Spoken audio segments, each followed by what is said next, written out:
bermanfaat untuk melindungi terhadap infeksi dan alergi. Sel darah putih untuk melindungi terhadap infeksi. Pencahat bermanfaat untuk membersihkan mekonium, membantu mencegah bayi kuning atau ipterisnya busok airnya bayi kuning. Nah, faktorna teh pertumbuhan membantu usus perkembangan lebih sempurna, mencegah alergi keadaannya, tidak tahan atau intoleransi. Nah, untuk vitamin A untuk mengurangi keparahan infeksi dan mencegah penyakit mata. Nah, yang ketiga di sini ada Montgomery glands atau bulatan-bulatan kecil yang menonjol di area areola mammae ya Bu. Nah, ini ada bulatan-bulatan kecil, ini disebutnya Montgomery glands yang diberikan pesan spesifik, yaitu ketika bayi lahir ASI menyesuaikan dengan ukuran lambung bayi. Nah, kan ketika cuaca sedang panas, karena lambung bayi itu ukuran lambungnya yaitu seperti buah ceri. Termasuk ketika cuaca sedang panas, Montgomery ini akan memberikan info pada saluran ASI untuk memproduksi poremik lebih banyak untuk melegakan haus bayi. Begitu juga sebaliknya ya Bu. Nah, di sini ada belajar menyusui menjelang persalinan. Jadi sebelum persalinan harus belajar dulu menyusui ya Bu ya. Nah, apa saja sih persiapan untuk belajar menyusui menjelang persalinan itu? Yang pertama, siapkan psikologis, tanamkan dalam hati untuk siap menyusui bayi nantinya. Nah, yang kedua, baca buku atau artikel ya Bu dari Google atau di buku Pak IA juga ada menyusui atau ikuti kelas pra persalinan. Terus hubungi konselor menyusui untuk belajar ilmu menyusui secara optimal. Nah, mulai bicarakan rencana menyusui dengan suami dan keluarga satu rumah nantinya sehingga menyamankan persepsi tentang ilmu menyusui. Nah, ada menyiapkan peralatan menyusui seperti bra menyusui ya, yang sekarang ada bra menyusui jadi bisa dibuka, jadi gak ribet. Terus apron menyusui, bantal menyusui, pipet atau cup feeder, termasuk alat pompa menyusui. Jadi kalau ibu bekerja ya keluar nanti biar gak berabe, jadi bisa dipompa dulu di rumah, nanti disimpan di ruangan yang tidak panas. Nah, mulai menyiapkan baju menyusui yang mudah karena nantinya proses menyusui biar tidak ribet ya Bu ya, kayak ada kancing atau sleting di depan. Nah, belajar dan praktik bisa diperoleh di kelas menyusui mendatangi konselor menyusui tentang yaitu hypnobreastfeeding, inisiasi menyusui dini nanti ya Bu kalau ibu ikutan belajar dan praktik. Nah, posisi dan pelekatan, posisi menyusui, manajemen perah ASI dan manajemen penyimpanan ASI. Nah, selanjutnya di sini ada itu ya Bu ya, hypnobreastfeeding. Nah, hypnobreastfeeding itu yaitu salah satu kunci utama keberhasilan menyusui adalah rasa percaya diri dan niat ibu untuk menyusui bayinya. Hal ini dapat meningkatkan produksi hormon prolaktin dan oksitoksin. Jika ibu stres dan berpikiran negatif, maka kerja oksitoksin itu akan terhambat. Jadi ibu harus berpikiran yang positif-positif, memunculkan hal yang positif gitu Bu, bahwa ibu teh bisa menyusui secara eksklusif.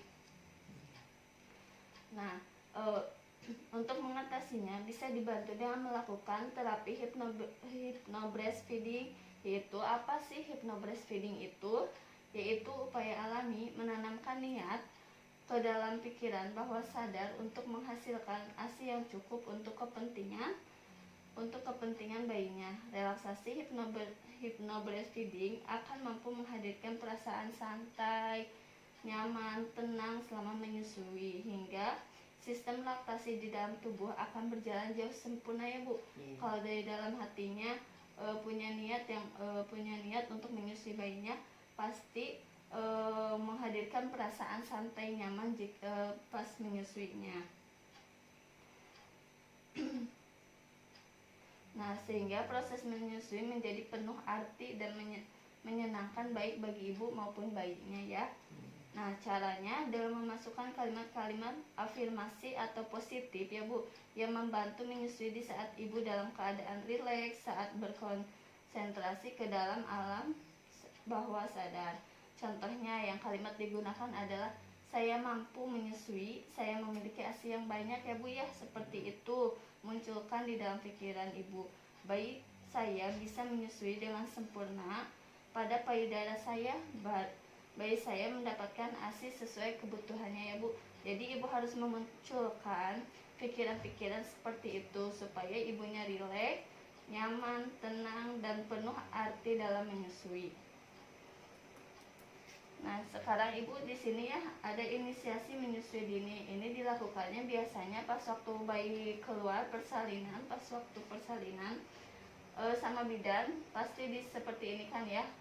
Fungsinya itu apa? Untuk kehangatan dan dekapan dari ibunya dibutuhkan seorang bayi pada saat lahir, begitu juga sebaliknya ya Bu. Nah, inisiasi menyusui dini itu proses membiarkan bayi dengan naluri sendiri dapat menyusui segera dalam 1 jam pertama setelah lahir. Nah, bersama dengan kontak kulit antara bayi dan kulit ibu atau skin to skin ya Bu ya. Bayi dibiarkan setidaknya selama 1 jam di dalam dada ibu sampai bayi menyusui sendiri. Jadi pami di lembah saya nama diantepkeun sinah milarian puting sendiri ya. Janten apa sih manfaat dari inisiasi menyusui dini? Nah, adapun manfaatnya yang diperoleh saat ibu melakukan IMD atau inisiasi menyusui dini yaitu yang pertama ada bagi ibu ya. Yang pertama itu ada sentuhan dan hisapan payudara ibu mendorong keluarnya oksitoksin di dalam tubuh ibu, menyebabkan kontraksi uterus, membantu keluarnya plasenta dan mencegahnya pendarahan. Jadi adapun untuk manfaatnya tadi ya sangat penting juga untuk membantu keluarnya plasenta dan mencegah terjadinya pendarahan saat persalinan Bu, seperti ini ya. Nah, untuk menstimulasi hormon lainnya menyebabkan ibu merasa aman, nyaman sehingga ASI keluar dengan lancar. Terus membuat ibu semakin percaya diri untuk memberikan ASI sehingga merasa tidak perlu untuk memberikan makanan atau minuman selain ASI kepada bayi ibu.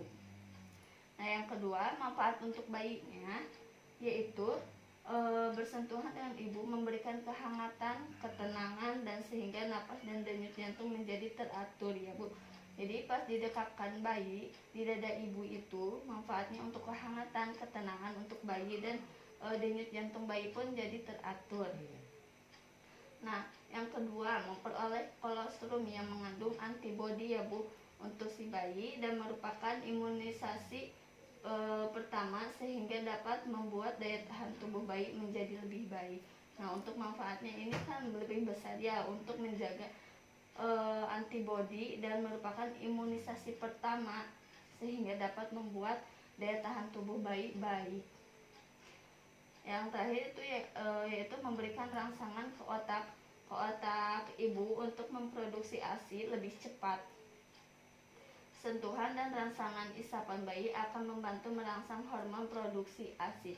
Jadi pas dihisap sama bayi pada hormon akan merangsang hormon produksi ASI. Jadi pas dihisap itu terus memproduksi ASI ya di dalam tubuh itu. Nah, untuk menyusui awal ya Bu ya, di sini menyusui awal itu kan kesusahan. Menyusui awal seperti ini ya Bu, saya praktikan. Posisi perlekatan menyusui yang kuat bikin menyusui lebih nyaman, ASI mengalir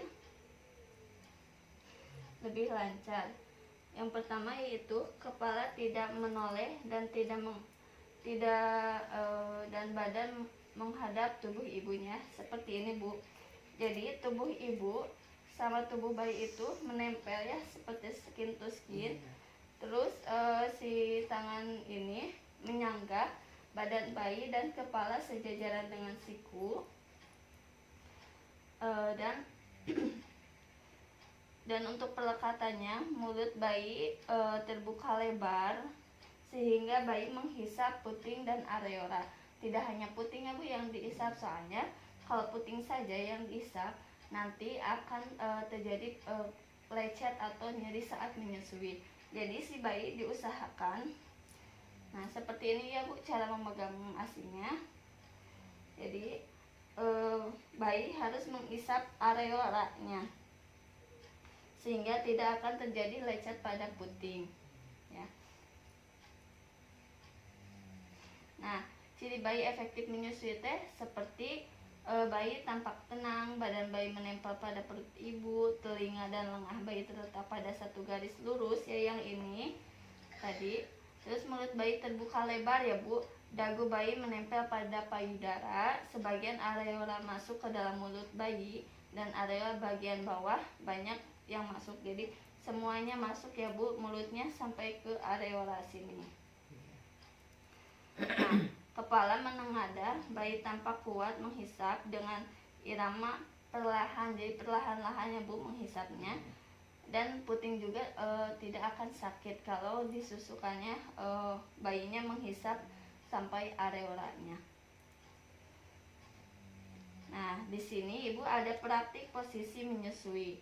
Nah, ada beberapa teknik posisi menyusui, itu ada 4 ya Bu ya. Granley hold atau posisi mengumang. Nah, ini bisa disanggah dengan bantal. Jadi seperti ini, tapi ini tetap berhadapan kulit bayi sama kulit ibu. Terus sliding position atau posisi turun menyimpang ya Bu, bisa saya sepertikan. Nah Ibu, saya akan mencontohkan ya untuk posisi menyusui bayi. Untuk yang pertama grade hold atau posisi mengumang seperti ini ya, bantal di atas paha dan tangan seperti ini ya, sejajar, kepala ini sejajar dengan siku, terus seperti ini. Jadi Ibu tenang, rileks, dan Ibu juga bisa disanggah dengan bantal ya, dengan bantal supaya tidak sakit punggung. Nah, untuk yang kedua ada sliding atau position atau posisi tiduran menyamping. Nah, saya sepertikan seperti ini contohnya Ibu. Nah, ini bayi di sini disimpan dan Ibu seperti ini ya. Nah, seperti ini.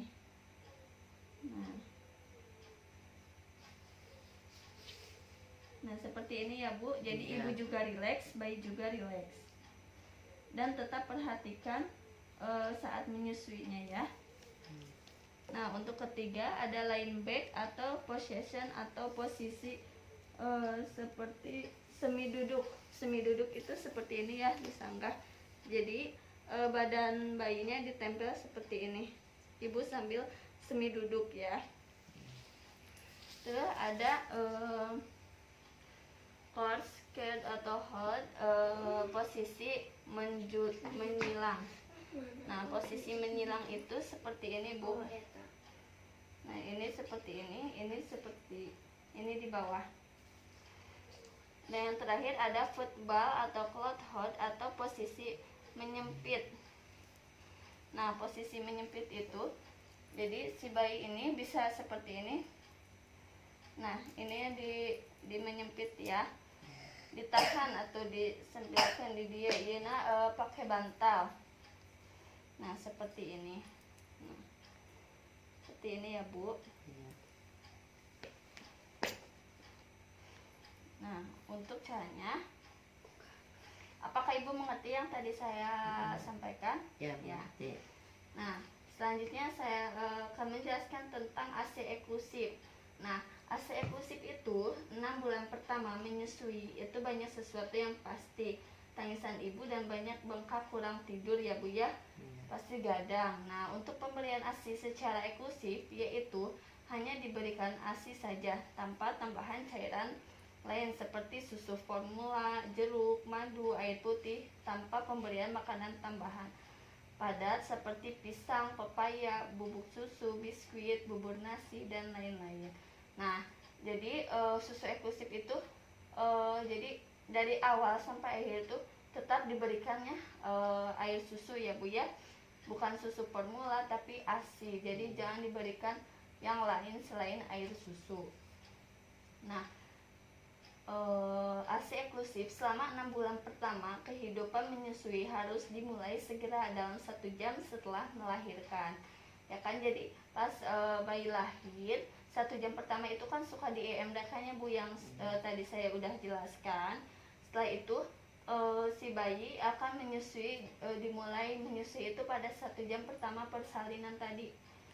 Nah, menyusui on demand atau sesering yang diinginkan bayi siang, malam, dan menghindari botol atau dot. Jadi diusahakan ibu tidak boleh memakai dot atau botol ya. Jadi diusahakan dari payudara ibu sendiri. Nah, dampak yang ditimbulkan jika bayi tidak mendapatkan susu eksklusif. Jadi si bayi ini sepertinya enggak diberikan ASI eksklusif, tetapi diberikan susu formula seperti itu ya Bu ya. Nah, akan timbul bayi akan memiliki resiko kematian karena diare 3,49 kali lebih besar dibanding bayi yang memperoleh ASI. Jadi banyak keuntungannya ya Bu untuk bayi yang mendapatkan ASI eksklusif. Nah, yang kedua, bayi yang diberikan susu formula lebih sering mengalami diare dibandingkan bayi ASI eksklusif. Yang ketiga, tingkat kematian bayi berkurang pada bayi yang diberikan ASI. Yang keempat, bayi yang tidak memperoleh zat kekebalan tubuh dan tidak mendapatkan makanan yang bergizi tinggi serta berkualitas dapat menyebabkan bayi mudah mengalami sakit, mengakibatkan pertumbuhan dan perkembangan kecerdasannya terhambat. Jadi ya, yang susu formula itu tidak memperoleh zat kekebalan tubuh, tidak seperti ASI, dan tidak mendapatkan makanan yang bergizi tinggi. Nah, dan kualitasnya juga dapat menyebabkan bayi mengalami sakit, mengakibatkan kecerdasan pada terhambat. Nah, yang terakhir itu, ibu yang tidak memberikan ASI eksklusif beresiko mengalami retensi berat badan postpartum. Nah, jadi pas ngelahirin setelah nifas, jadi berlebihan berat badannya ya, yang akhirnya berat badan ibu yang menyusui eksklusif akan turun. Jadi nanti kalau ibu tidak menyusui secara eksklusif akan berpengaruh juga pada ibu, yaitu eksklusif akan turun, menyusui eksklusif akan turun. Nah, ada ASI eksklusif ya Bu ya, di sini seperti ini. Nah, untuk menjaga keberlangsungan menyusui hingga 6 bulan tentunya tidak sederhana. Ibu perlu mengetahui bagaimana cara volume ASI tetap terjaga ya Bu ya. Pasti ada berpikiran seperti itu. Gimana sih cara menjaga volume ASI tentang terjaganya dan menghindari masalah menyusui yang mungkin timbul. Yang pertama itu ibu harus rutin mengosongkan payudara 2-3 jam sekali, baik secara menyusui langsung ataupun diperah ya Bu, dipompa, dikeluarkan sadayana sampai kosong. Diperah itu jika berjauhan dengan bayi, pami bayi na aya di dia, pami bayi na aya di ibu, sok menyusui langsung ka bayi na dugi ka kosong. Nah, yang kedua, menyusui payudara di satu payudara hingga terasa kosong dan bayi kenyang. Nah, pami ibu terus ngasih ya, terus ngenenan, terus memberikan menyusui. Nah, terus karaos kosong. Nah, karek biasa dialihkan nyabunya ke sebelah kiri atau kanan. Janten si bayi teh payudara ibu juga merasa kosong. Kalau masih ada kayak yang belum kosong, diusahakan ini habiskan dulu ya Bu sampai kosong. Nah, lanjutkan dengan perah payudara yang tidak disusukan, simpan di ASI di kulkas ya Bu ya. Pami henteu dinenkeun, tiasa ASI perahna dimasukkan ke kulkas. Nah, jika ibu berjauhan dengan bayi, baik bekerja atau berpergian atau waktu untuk mengosongkan payudara sesuai seperti biasa bayi menyusui per 2-3 jam memerah ASI. Jadi diusahakan ibu kerja atau lagi di luar, diusahakan diperah ya ASINya 2-3 jam sekali untuk memerah ASI. Nah, untuk kebutuhan ASI, nah untuk umur bayi besar lambung 1 hari itu seperti ceri ya Bu. Nah, 3 hari kenari, 1 minggu seperti aprikot, 1 bulan lambung bayi itu seperti telur ayam, 2 bulan manggis, 4 bulan jeruk ya Bu, jadi kecil-kecil. 6 bulan seperti buah apel lambungnya itu. Nah, untuk waktunya yaitu untuk 1 hari 2-3 jam sekali, 3 hari 2-3 jam sekali, 1 minggu 2-3 jam sekali. Nah, kebanyakan di sini yang 9-12 bulan 5-6 jam sekali ya Bu ya. Nah, ada di sini tanda bayi cukup ASI dan memerah ASI ya Bu ya. Nah, tanda bayi cukup ASI itu bayi cukup tidaknya asupan ASI dapat dilihat dari kenaikan berat badan per bulan. Jadi kan setiap bulan suka ke posyandu ya Ibu ya. Nah, jadi ditimbang apakah ada kenaikan atau tidak. Nah, kalau si bayinya cukup ASI nih, tanda cukup ASI itu pas berat badannya menaik meskipun 1 ons ya. Nah, untuk usia 0-3 bulan yaitu dengan 750 sampai 900 gram per bulan. 3-6 bulan yaitu 500 sampai 600 gram per bulan. 6-9 bulan yaitu 300 sampai 400 gram per bulan. 9-12 yaitu gramnya 200 sampai 300 gram per bulan. Nah, untuk payudara terasa kosong setelah menyusui, buang air kecil yaitu 4-6 kali sehari dan BAB-nya bayi akan dan tidak rewel ya Bu ya. Kalau cukup ASI itu tidak akan rewel, tidak tampak lapar.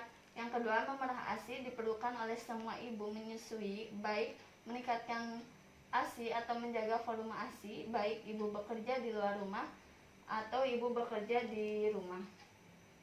Nah, memerah ASI untuk menjaga asupan ASI yang cukup dengan melakukan perah ya Bu pada sesi menyusui payudara yang tidak disusukan kurang lebih 10 menit sama dengan durasi bayi menyusui itu ya.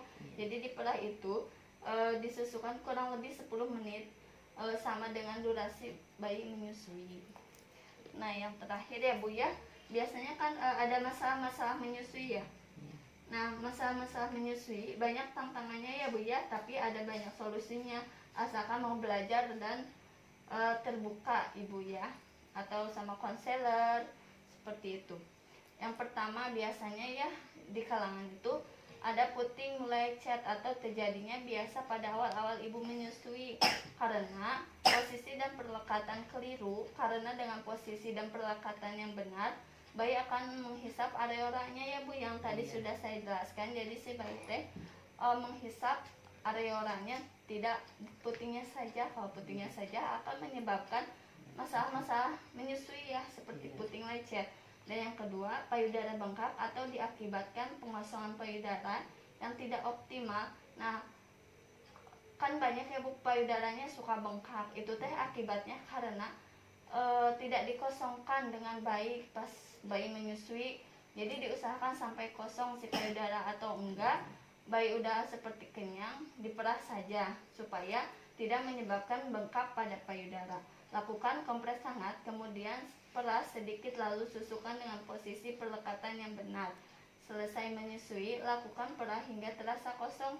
Nah, pas diperah itu harus terasa kosong sampai kosong si payudara itu. Jangan menunda atau menunggu bayi payudara penuh. Nah, yang ketiga, ASI sedikit. ASI sedikit atau banyak tidak akan diketahui secara pasti. Indikator yang tepat adalah tanda bayi kecukupan ASI dilihat dari kenaikan berat badannya Bu ya. Tanda ASI, tanda bayi cukup ASI teh kenaikan berat badan, frekuensi menyusui dan BAB serta banyak bayinya aktif dan tidak rewel. Nah, yang terakhir ada oversupply ASI atau aliran ASI deras dapat mengakibatkan bayi tersedak atau tidak nyaman menyusui sehingga rewel dan gelisahnya Bu. Kami aliran ASINA deras dapat menyebabkan tersedak atau kebesekan ibunya tidak nyaman menyusui sehingga rewel dan gelisah. Ini terjadi karena volume ASI yang banyak diposisikan bayi lebih tinggi daripada payudara sehingga bisa mengendalikan proses menyusui.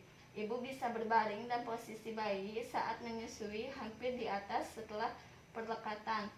Pakai teknik menggunting yaitu jari telunjuk dengan jari tengah untuk menjepit ASI untuk membantu membatasi aliran ASI yang keluar. Jadi seperti ini Bu, agak dijepit ya. Jadi kalau ASINya deras, jadi sedikit ini agak dijepit payudaranya sehingga bayi pun juga tidak tersedak dan tidak rewel atau gelisah. Ibu apakah mengerti yang saya jelaskan tadi? Mengerti. Ya. Makasih ya Bu. Ya, sama-sama. Assalamualaikum. Waalaikumsalam.